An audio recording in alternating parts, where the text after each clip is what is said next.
'Tis a gift to be simple, 'tis the gift to be free, 'tis the gift to come down where you ought to be. And when you find yourself in the place just right, 'twill be in the valley of love and delight. When true simplicity is gained, to bow and to bend we shan't be ashamed to turn. Turn will be our delight, till by turning we come round right.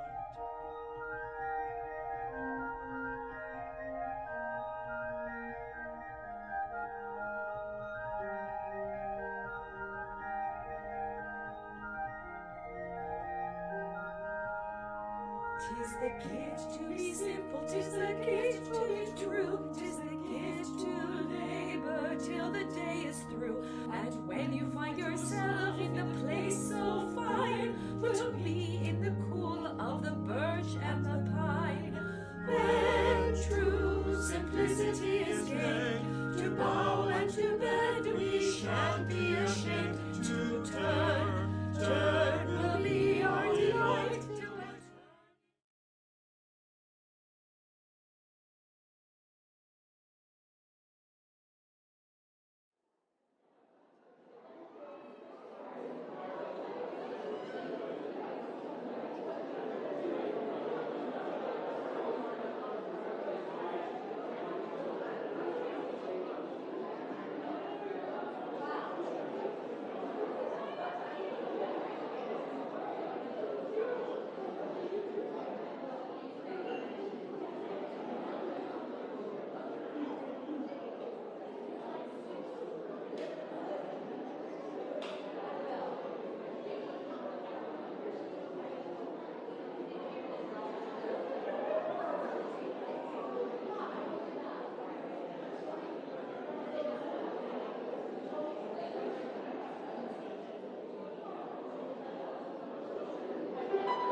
Good morning.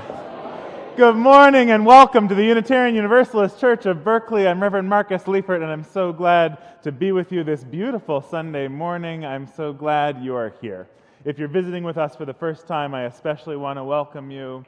We hope that no matter who you are or how you make your living, no matter whom you love or how you experience the sacred, you will feel welcome among us here in the fullness of your being. Everyone's invited to stick around after the service to make your way all the way through the atrium into the social hall for lunch. We've often got lunch, or sometimes we'll have snacks or something to offer to create fellowship and conversation and connection after the service. Today we are celebrating Anne Harlow, who has worked for over, I think, 20 years leading our kitchen.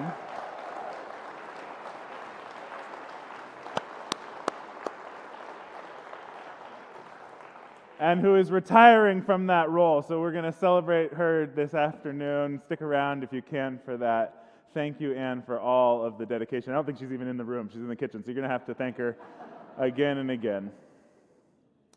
We acknowledge as we gather here each week at the intersection of arts, justice, and spirituality that we gather on the unceded territory of the Chochenyo-speaking Ohlone people, what they name Huchiyun.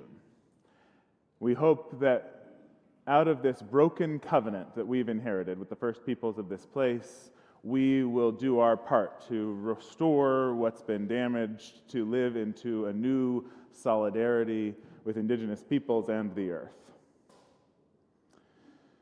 If there's ever something on your heart that you'd like lifted up aloud during the service, there's a memory book at the back of the sanctuary. You can write it there and we'll read it during the pastoral prayer.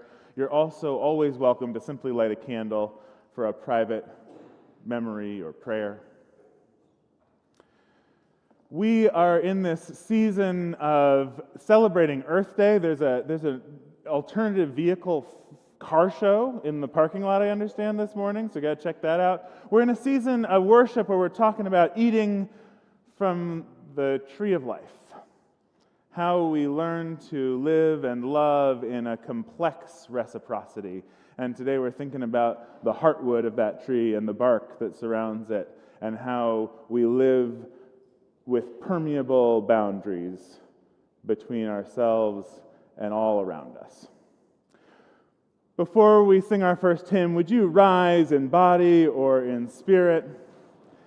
And just turn to the back of the sanctuary, wave to that red light. Thank you, joining us all on Facebook, on YouTube. We're glad you're here. And then just turn and greet your neighbor. Wish him a happy Sunday.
invite up Dr. Stephanie Kruzmark, who is the president of Star King School for the Ministry.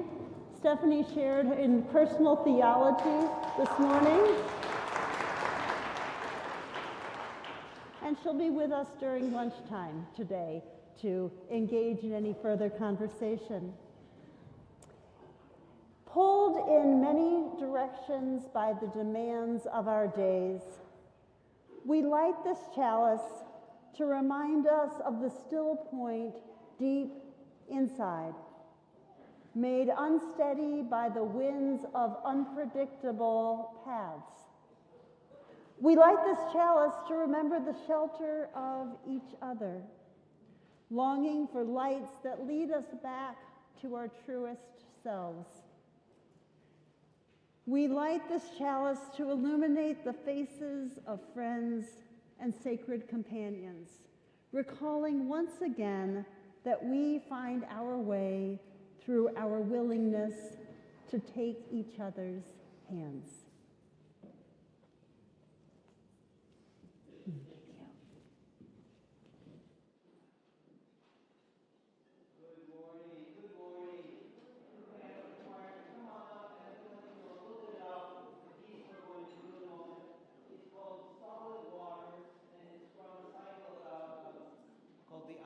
Listening about ice formations on Earth. It's very much part of the Earth Day theme that we're in right now.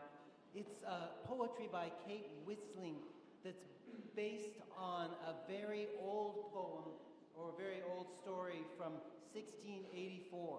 That was during what's sometimes called the Little Ice Age. And the Thames River in England froze over, completely solid, and people went out and went skating, and then they built shops because it was frozen for a while.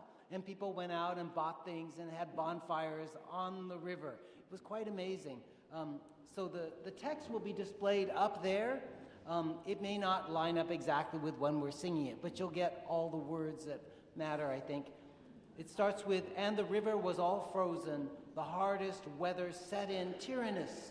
The frost altered the ancient government of this stream," meaning the Thames. People began to walk upon the ice, and a street of booths was built.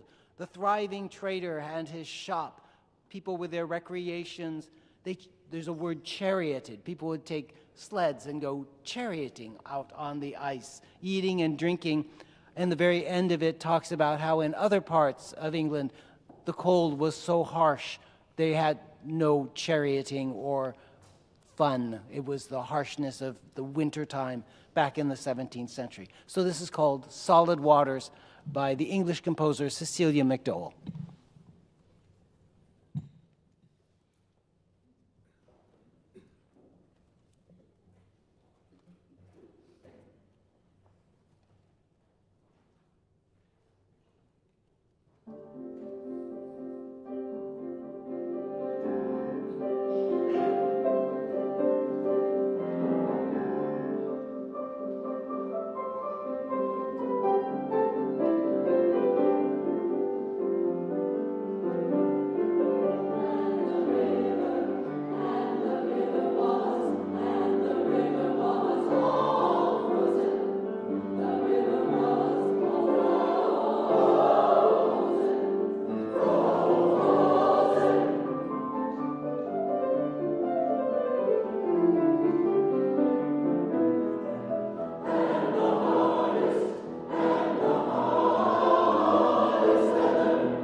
A story about trees that we have been telling for a long time.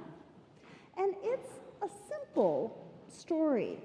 Trees stand on their own, they put their roots in the ground, they grow their branches to the sky. Maybe you've sung a song about that or drawn trees like that. They're doing their best to grow where they've been planted, independent, self-contained, separate. And it's a good story. But it's not the whole story. There was a young tree that grew on the edge of the forest. It was not the tallest tree. It definitely was not the oldest tree. But it grew so eagerly that the wind paid attention and took notice. In spring, the first storm came. And when it did, the wind pushed at the tree, and the tree bent, but it didn't break. Still, when it was over, when the storm had passed, the tree felt a little different.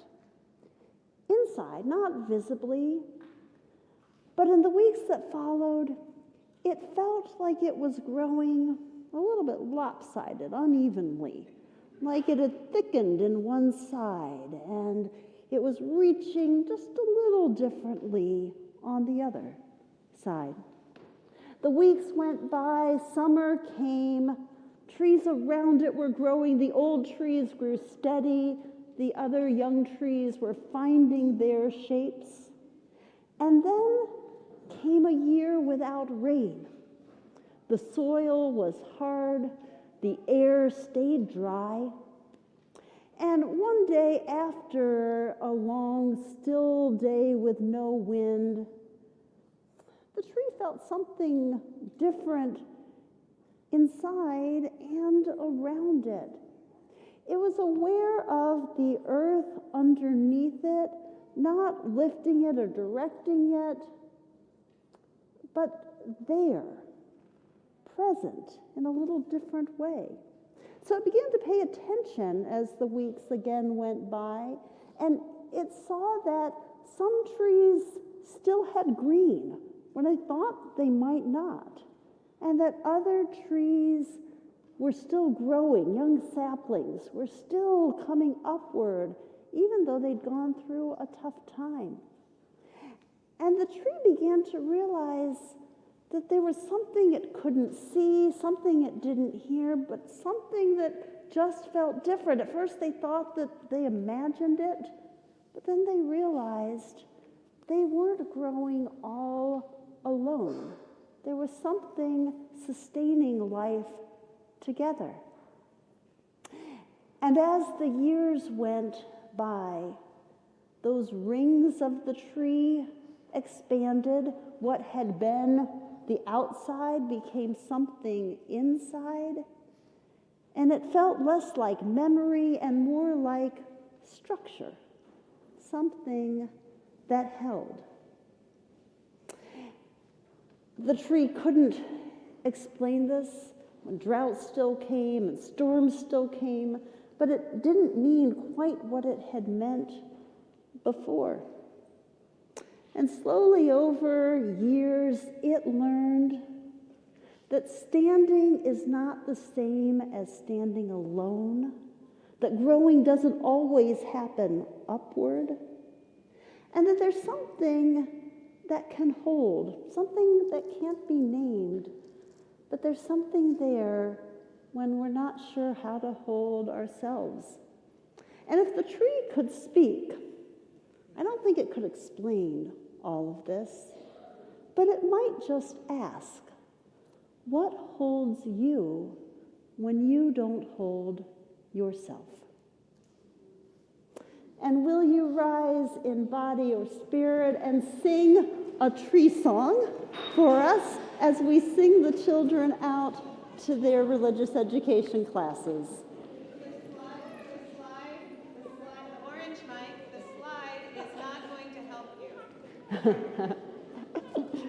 In springtime, the blossoms grow on me, they bloom. In summer, the breezes blow through me, I bend. In autumn, the apples grow on me, they plop. Here we go. This is my trunk, I'm a tall, tall tree. In springtime, the blossoms grow on me.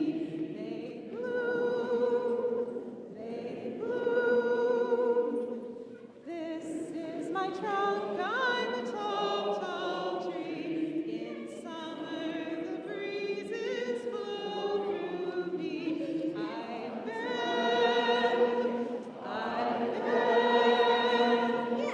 This is my trunk, I'm a tall, tall tree. In autumn, the apples grow on me. They plop. They plop. This is my trunk, I'm a tall, tall tree. Beautiful. Thank you.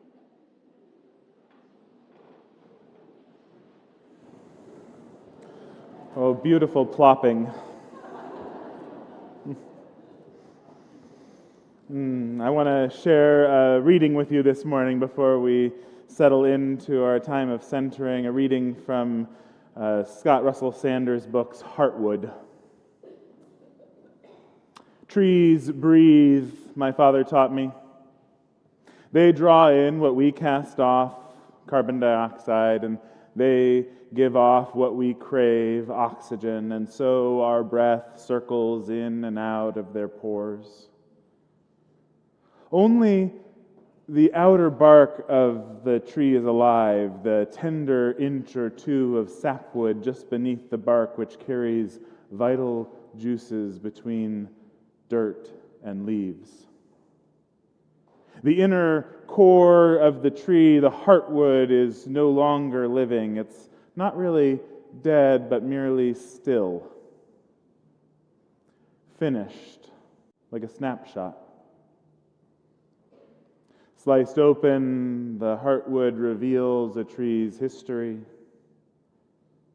So the grain exposed on our walls and floors and furnishings tells of the fat years and thin, weather hard and mild, soils deep and shallow. The texture of each board is like the photograph of a face bearing marks from a lifetime of blessings and blows. Each plank in our floor is unique, and yet when the planks are laid side by side, they resemble one another like brothers and sisters, faithful to the design of oaks. If the universe itself has a design, some deep and steadfast grain that reveals the kinship among all its parts, then what could be more important for a life's work than trying to discern that pattern? All of science is based on the faith that there is such a grain in things, at least in everything that can be measured. But what of those immeasurable things, feeling and thought, memory and longing, actions and words? Is there a grain to them as well?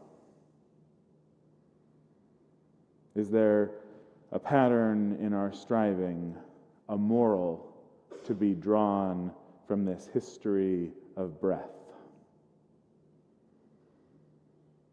So I invite you to take a deeper breath, to feel yourself connected down through your roots, deep into this earth, to each and all one another and that wider, more than human world all around us, to settle in with your breath and your being in this moment. God of carbon dioxide and of oxygen, of tree breath and human breath, of the passing in between of difference and dependence, touch our own heartwood. Remind us there is something solid and whole within us. When we feel our insides melt, when we shake and quiver at all we must face, speak to us from that inner core, from the grain within that reveals our deepest knowing. When we are rigid in the face of changing circumstances, when we clench tight around the latest loss, we must grieve. Move in our sapwood to keep us alive with motion. Stir us under the skin. Break us open in tears and laughter.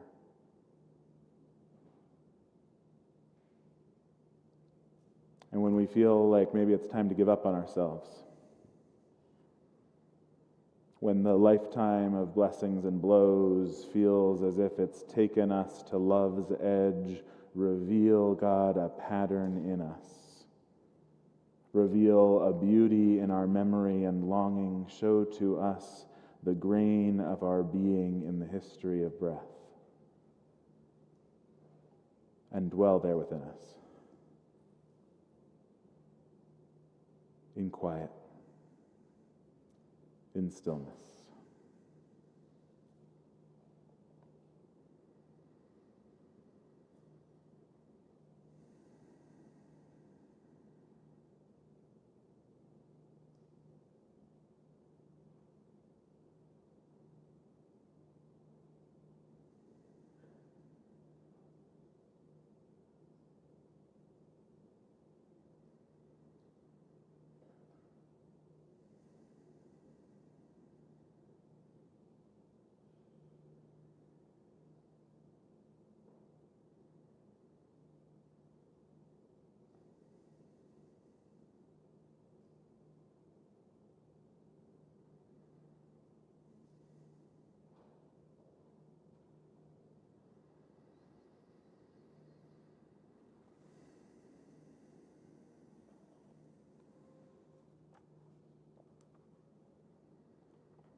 In this community of care and witness, we hold one another through the seasons of our lives.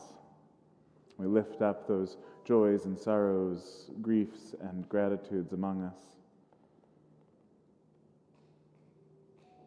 This week we are remembering Donna Davis, director of Squirrel Hill Theater here. And we're remembering Michael Tilson Thomas. And with Andrea Brewer Thompson, she offers thanks, you dear UUCB kind community, for your support. My daughter is slowly improving and there is progress. Anna Maria shares for my loving friend Paul, who has been diagnosed with Alzheimer's.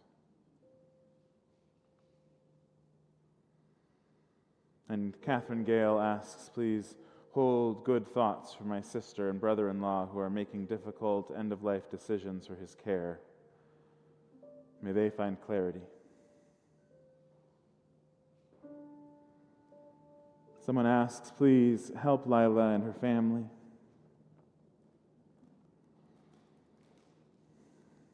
We offer congratulations to Ellie from Ryan Devine on her new job at the New York Times, and healing for Nancy Lemon from her son Ryan. Tricia Boyle shares, thank you to the UUCB community for your care and support during the last few weeks of my mom's life. I'm so grateful to you and for you.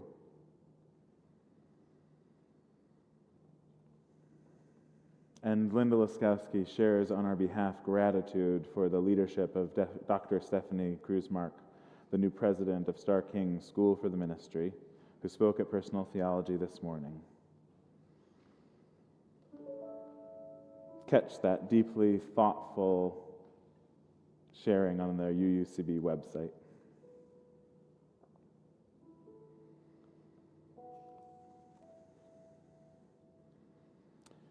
And we acknowledge that we, though a community whose values differ so deeply from our current administrations, abhor political violence of any kind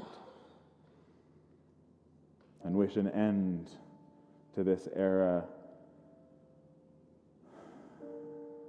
of an overly violent society. May peace come, and may it come soon.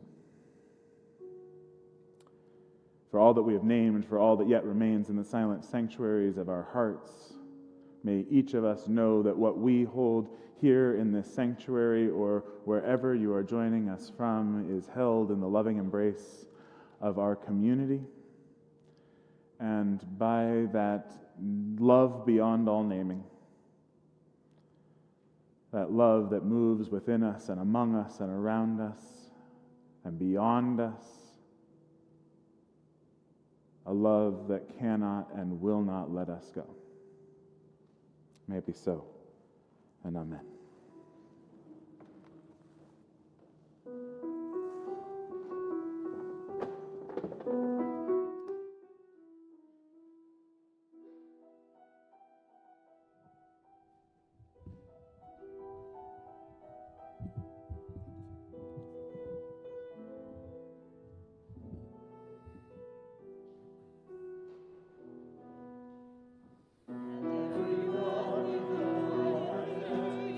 Live in peace and unafraid, and everyone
Several years ago, I lived in Vancouver, British Columbia, and there was one day when I learned that I was really living in a different country. I had a colleague who had also immigrated from the United States. He said, the problem is that they speak English. So you forget you're living in a different country. I learned that day I was living in a different country because I was driving down the road at a very busy on-ramp, and there was a process of the zipper merge. You all do the zipper merge. But here at the zipper merge that day, I was distracted for some reason in my car.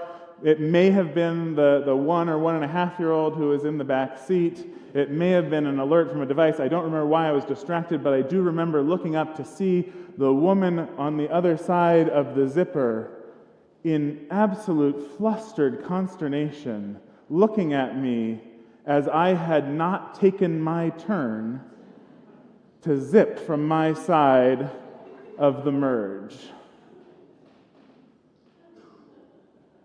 And now, I don't know about your experience, but my experience is here in the Bay Area and really anywhere I've lived in the United States. There's no waiting and looking at someone in flustered consternation if they haven't taken their turn to merge. You just go. Take your turn. But I had, in that moment, broken the social contract, the covenant between us, that I would take my turn at the appropriate time so she could take her turn at the appropriate time, and she just didn't know what to do. God, isn't it amazing that most of the time, most of us are safe enough on the road? That most of the time, most people follow the rules and get along so we don't crash into each other? Most of the time, right? It's amazing. I remember similarly experiencing a different car culture when I lived in Brazil, where people did not follow the rules of the road. But a friend explained to me, a friend I made there who had lived here once and lived down there, was from there, she explained to me that no, people are paying attention just to each other, not to the rules. The different social contract, a different covenant, a different way of navigating right-of-way. So this is the question I'm working at. How do we navigate right-of-way? How do we navigate our rights in the complex dance of human reciprocity? And I think that most of us got some dose, and maybe some more than others, of a way of thinking about this that is a rules-based order, a solidity of rules-based order, that everything should organize itself around the way things ought to go. And that if you organize yourself also around the way things ought to go, things will kind of turn out all right for you. Did you get any of that, a dose of that in your education, a dose of that in your family culture, maybe the church you grew up in? The Polish sociologist Zygmunt Bauman talks about that as solid modernity. So that's the kind of modernity that expects everything to organize itself in a controlled, orderly fashion. And through that expectation and the institutions that support it and create it and help it to continue enforces that expectation.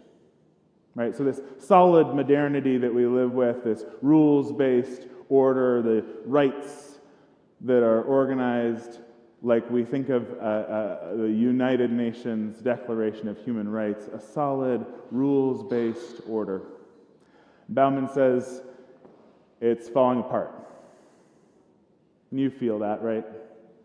The cracks are everywhere. It is dissolving between us and from under us.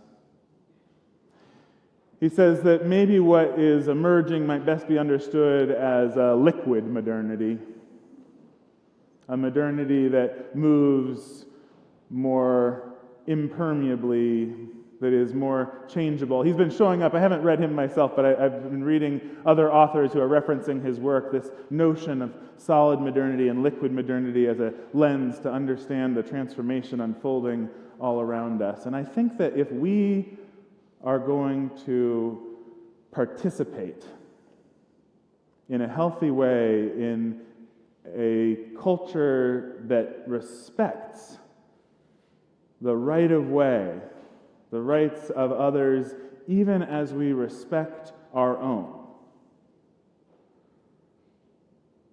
One of the things that we'll have to learn about, that we'll have to engage with, is the depth of understanding of boundaries, of how we move between solid and liquid states, of how we engage with those semi-permeable membranes all around us. I don't know about you, but I didn't learn a whole lot about healthy boundaries growing up. I have been working on it, studying it, learning in all sorts of ways throughout my life, so I want to share about 3 moments, 3 teachers who showed up and revealed something about boundaries to me. They all get at what the beautiful, brilliant teacher and therapist Prentice Hemphill says about boundaries. You might have heard this. They say that boundaries are the distance at which I can love you and love myself at the same time.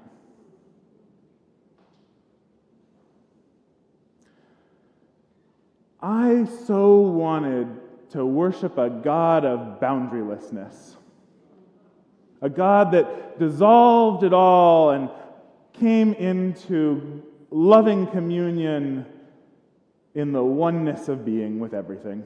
You want to worship that God too? I hear a few sighs. Yeah, right? And then I went to seminary. And the president at the time of Starr King School was Rebecca Parker, and she said that one thing that is important for ministers to know about boundaries is that it's actually the boundaries themselves, the boundaries of the relationship between a minister and their congregation that allow for intimacy. And the revelation for me was it's not the boundarylessness, that dissolving God that creates the true intimacy I was longing for, but actually the clarity of boundaries themselves. Our relationship won't be one of friendship. Our relationship won't be romantic. Our relationship won't be all the ways that we create boundaries around one's relationship that create the possibility of a different and deeper intimacy. And I think that's not just true of a relationship with a minister. I think it's true of so many of the relationships in our lives. What are the boundaries in your relationships that allow for the intimacy that you have? Now, the second thing I learned about boundaries, I was living up in Vancouver, and my family was going through a really hard time. And I was trying to figure out how much we shared with the church that we ended up leaving there about what was going on in our family.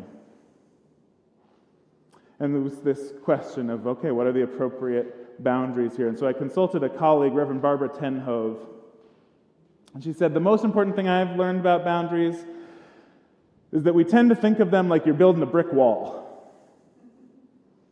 Like you build up the brick wall, and that boundary is going to protect everybody because it's so solid. But actually, when inevitably something happens and shifts the ground underneath and that brick wall falls down, it hurts people. So healthy boundaries, she said, are built not like brick walls, but like the bark of a tree.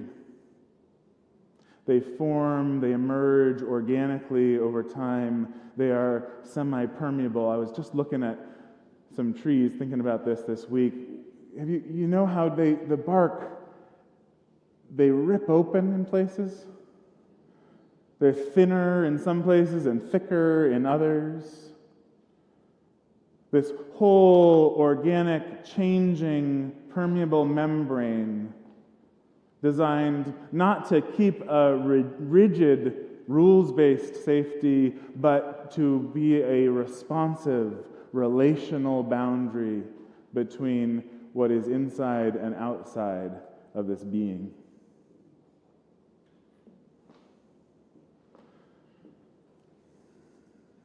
The third thing I learned about boundaries was when I was going through a divorce and I was trying to figure out how to find my boundaries. And my coach, another Unitarian Universalist minister, Reverend Jake Morrill, reminded me, told me in no uncertain terms, he's really clear with me sometimes, boundaries are not about anybody else's behavior. Boundaries are only about your own behavior. Sometimes we think of boundaries as a way of trying to control what someone else is doing, especially in that solid, rules-based order kind of a way, right? My boundary is that you won't do this or that or this. But a true boundary is knowing what I will do.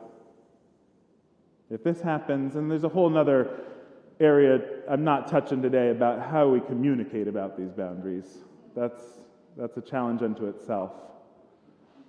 But to know in myself, here are the boundaries I will hold so that I can continue loving you and me at the same time.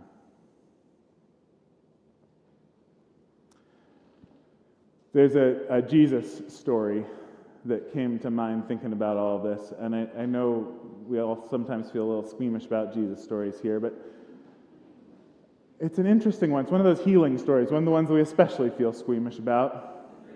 Yeah. It's this moment when Jesus, he's moving through a crowd, he's trying to get to a friend whose daughter is sick, who he needs to go heal, and this is the point in his ministry when like everybody knows who Jesus is. So we're following him through the mob of Jesus mania, and someone touches him, and he feels it. He feels not just the touch, but something being taken from him. A boundary has been crossed, or something has come into contact. And it turns out it's a woman who the story tells us in Mark has been hemorrhaging for a dozen years. She's bleeding. And in the social mores, the political realities, the legal realities of the time, she is therefore an outcast and has no rights. She's not even supposed to be there in public, within reach of this guy who's making his way through the crowd. And the story says Jesus asked, "Who touched me?" He slowed down, and this is important because he doesn't make it in time to the friend's house to heal the daughter. He slows down, and he finds out. He looks around, finds the woman who had reached out, who'd had this real encounter with. And he has a moment of genuine relationship. He calls her daughter. He doesn't scold her or shame her, but he attends to the real interaction that is happening in a way that affirms her value and validity, her agency. He says it's your faith that's healed you. Not me, not the power that you sucked out of me, but your faith, your willingness to risk touching across a boundary.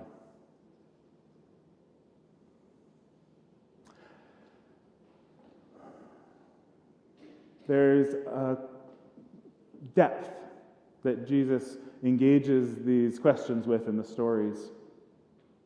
A depth that comes out of what I think Alexis Wright, who's a contemporary indigenous scholar, calls the inward migration.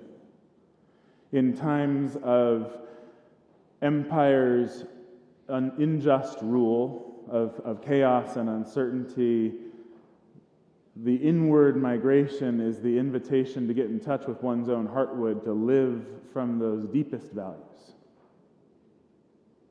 Karen Elliott was sharing a reflection on Alexis Wright's work with me recently. Brian McLaren talked about how he sees in Jesus' idea of the kingdom of God is within you, this invitation to the inward migration, to set a boundary with this crazy world around us and turn inward towards something truer and deeper and more sustaining, something more real to ground one's life in than the news cycle, or somebody described to me as social media telling us, what are we supposed to be upset about this week? To find something deeper through an inward migration through the kingdom of God within you.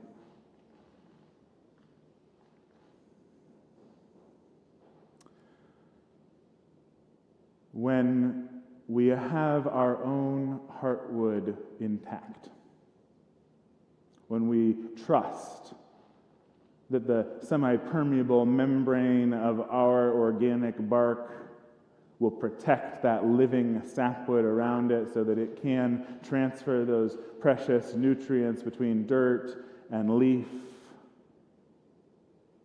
we are able to navigate this time of transformation, of chaotic uncertainty between solid and liquid modernity. We are able to move from expecting an unhealthy kind of entitlement, like we were talking about a couple weeks ago. An unhealthy kind of entitlement based on a rules-based solid modernity order. The kind of entitlement that honestly, I think, shows up in that Jeffersonian framework of inalienable rights that gets eventually crafted into our UN Declaration of Human Rights. These aspirational values, but which are not, as Jefferson would have claimed, the natural order of things. Not God-given in a solid, dependable way, but always a relational striving, always a zipper merging, always a give and take of living in values between one another. It's our ability to tend to that relationality through the inward migration of the heartwood and the development of the organic bark that will free us to live in integrity through these challenging times. May it be so, and amen.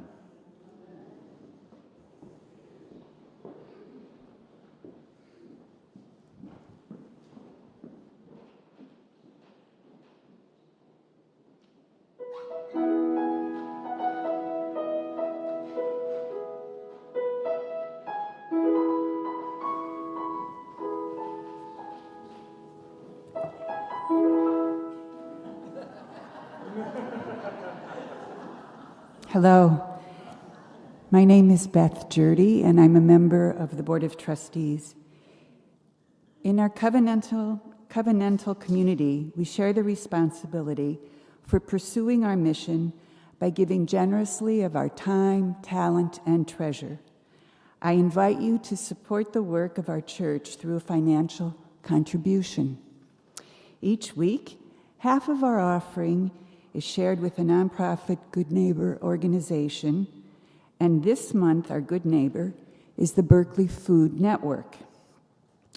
The Berkeley Food Network seeks to end hunger and poor nutrition by using innovative, community-centered solutions to build a more sustainable, resilient, and equitable food system. I'd like to invite the ushers to come forward now to pass the plates.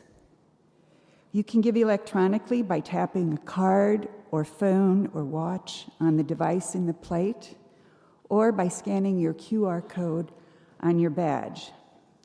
You can also put a cash or check donation into the donation envelope that you'll find in back of the pew in front of you, and place it in the offering plate. Thank you very much for giving generously as you are able.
I'm Paul Hudson, co-chair of your 2026-2027 stewardship team.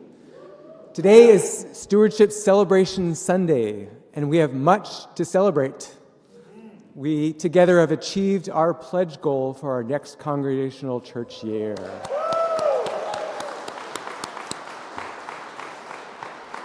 Together, our giving upon our pledges in our next fiscal year that runs from July to June 26-27 will fulfill our dreams for a community of justice, joy, connection, care for one another and for the earth and for spiritual growth. You have ignited, sparked, set ablaze, and sustained a fire of commitment for UUCB. Let's admire the fire and let's celebrate.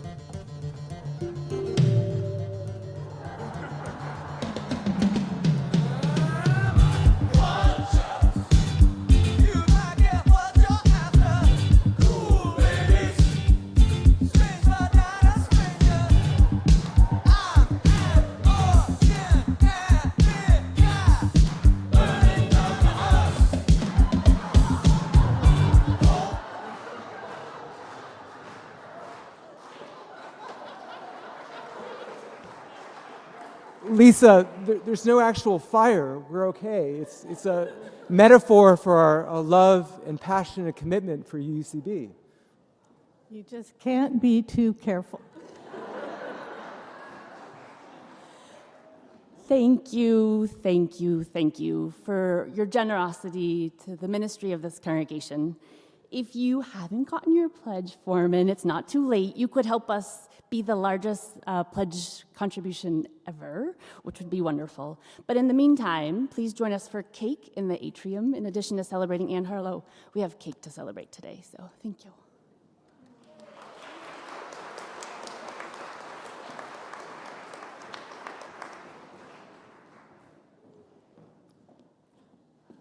I don't know how to follow that. So, yeah. Buen día, buenas tardes. I'm Charis. My name is Charis Amador.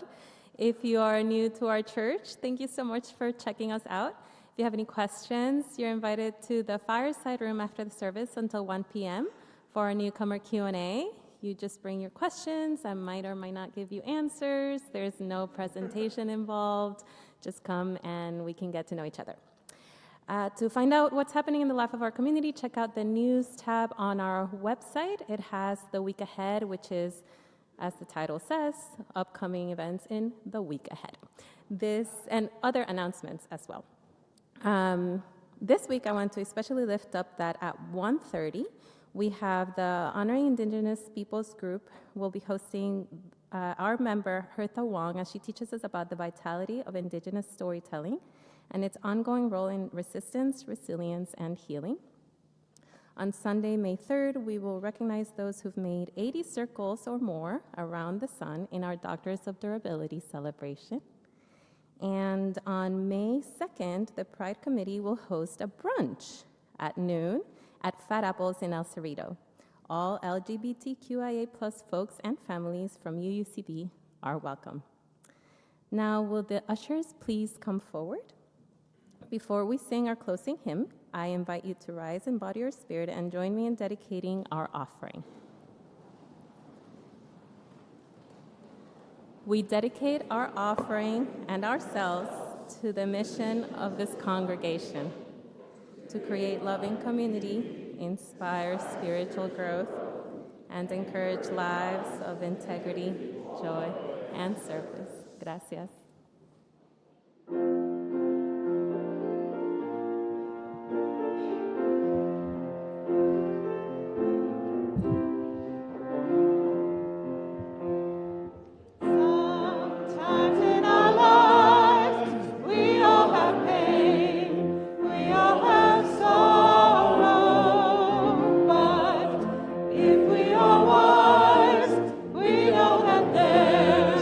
Always tomorrow.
on somebody. Reach out a hand or lean on a shoulder. Lean on one another. Let us be connected. Reach out to that wider web beyond we all must lean on every day of our lives. May we remain impermeably bound. May we remain connected to one another and letting life move in us and through us. May we touch one another.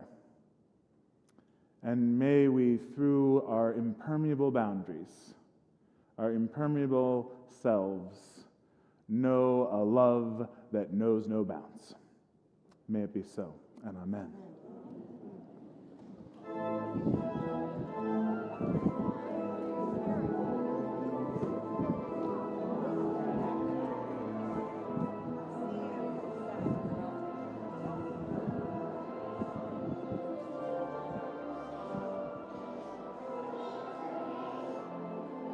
Hey. Oh, thanks. Thanks for passing the plates, Charlie.